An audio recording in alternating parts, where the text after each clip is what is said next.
Hello everyone, AmyR here with Prairie Paper and Ink, and this is my card for this week's Color Throwdown Challenge.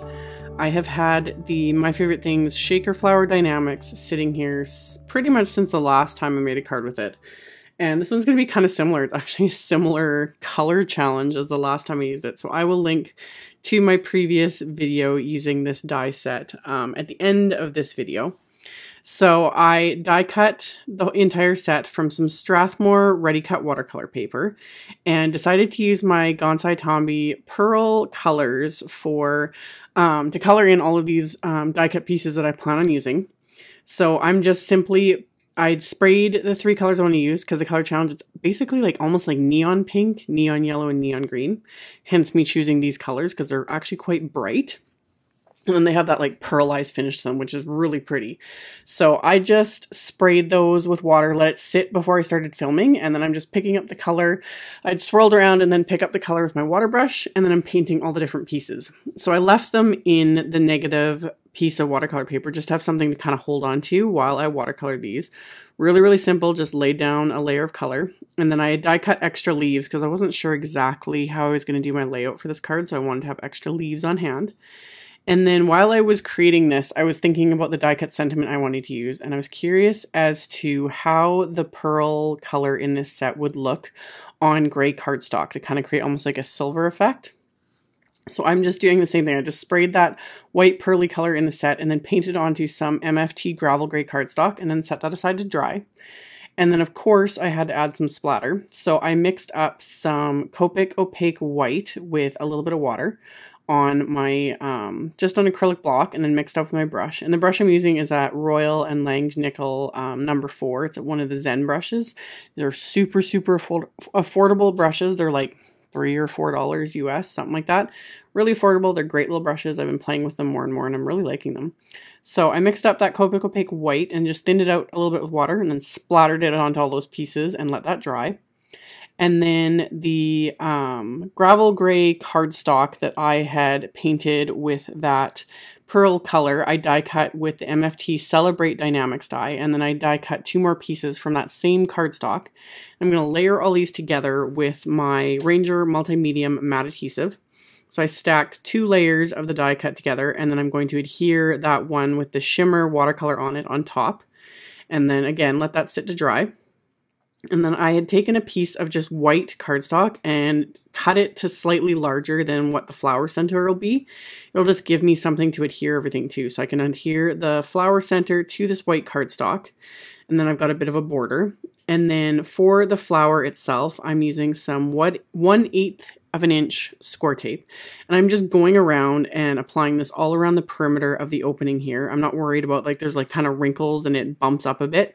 But once I peel off the backing and then I can flatten it a little bit, it'll be great. I prefer using this than using the multimedia matte or any sort of liquid adhesive when I'm going to use anything like with acetate, you know, plastic, window sheets, acetate, shaker pouches, etc. I don't like using liquid adhesive. It's more finicky, you know, it can ooze out the edges. I'm not a fan. But if all you have is liquid adhesive, multimedia matte is my preferred one. So I just used the score tape. I applied it around that inner edge of the flower on the inside. And then I did the same thing around that perimeter of the flower center.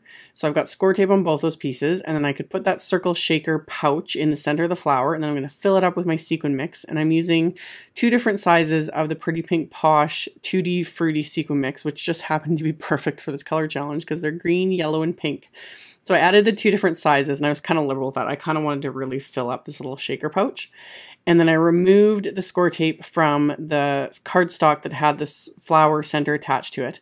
And I'm going to center that on the back of the flower here. And that's going to create my fun little flower shaker.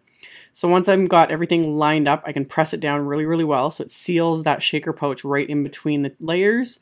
And I've got my shaker. So I also die cut just some white cardstock with the newer Happy Birthday Circle Frame Die-namics. I thought that would be really cute to kind of add to this flower. So I die cut them from white cardstock and then I just used the multimedia matte adhesive all around the inner edge.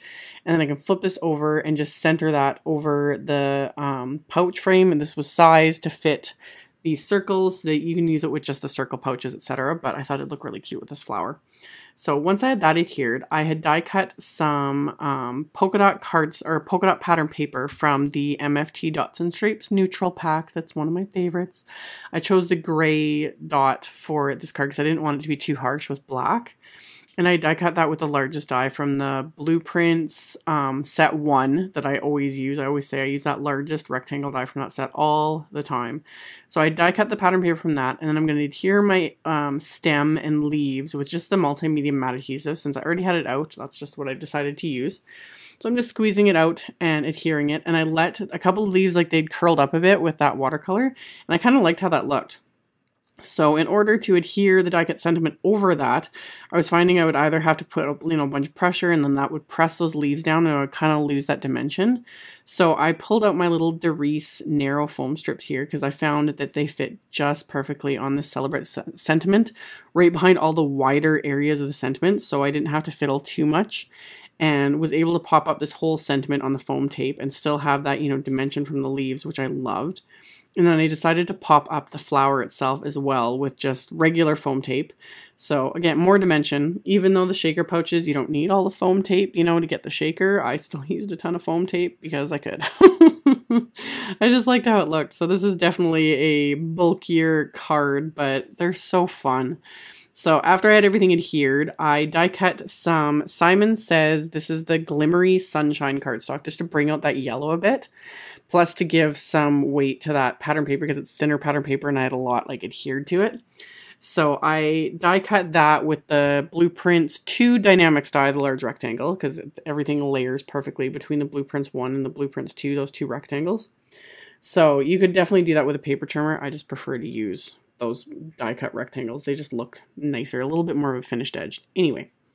Adhered all that together, and then my card base was some heavyweight white cardstock that I cut to 4 1/4 by 11 and scored at 5 1/2 with my Teflon bone folders. This will be a top folding A2 size card, so 4 1/4 by 5 1/2 inches. And then for the sentiment on the inside, I'm using the Handwritten Happiness set from MFT, and I inked up the stamp with gravel gray ink to go with the gray used on the outside of the card, because like I said, the black was feeling a little too harsh with these colors, so I went with gray this time. And then I decided to add some splatters to the inside. I ended up with kind of a big pink splatter over the S, but you know what? I just went with it. I was okay with it. I didn't feel like redoing the inside. I didn't want to waste the cardstock, so I just went with it. So added some pink splatter and added a bit of yellow splatter. And I had all those extra die cut leaves that I had watercolor left over, so I just decided to adhere those to the inside of the card just to kind of finish it all off, plus save me from wasting them. So I'm going to adhere those with that multimedia matte adhesive, and I'm just going to put an acrylic block on top for a few minutes just to let them dry a little bit flatter. Since it's the inside of the card, I don't want them popping up. So made sure those were completely adhered, and then I'm going to adhere my card front to the card base with my ATG adhesive, just going around the perimeter, adding a little bit to the center, and then I can line this up within the frame of the card base. And then once I've got this adhered, I just wanted to add a few more sequins from those same Pretty Pink Posh mixes. So I grabbed one of each color in each of the sizes here, and I'm just going to kind of lay them out on my card. And didn't use my crystal katana this time. Just, you don't have to have some of these fancier tools. They make things so much easier. Since I was only adhering, 6 sequins, it wasn't that difficult to do it without. But honestly, I much prefer using it. I had to fiddle a little bit just to get these adhered into place because, they're sticking to my fingers and all that. But squeezed out little dabs of that multimedia matte adhesive, and I just kind of pressed against the edge of the sequin to lift it up a little bit so I could squeeze the adhesive under it, and then press them into place with my fingers, and that's going to finish off my card. So like I mentioned earlier, this is for the Color Throwdown Challenge. I will have a link to the challenge in my blog post that's linked directly below the video, and of course the shaker element, love. So yeah, I'll have links to everything in the description box below the video, as well as on my blog, so check that out if you are interested. Thank you all so much for watching and subscribing and thumbs upping and commenting on my videos. I really appreciate it, and I will see you all very soon in the next one. Bye!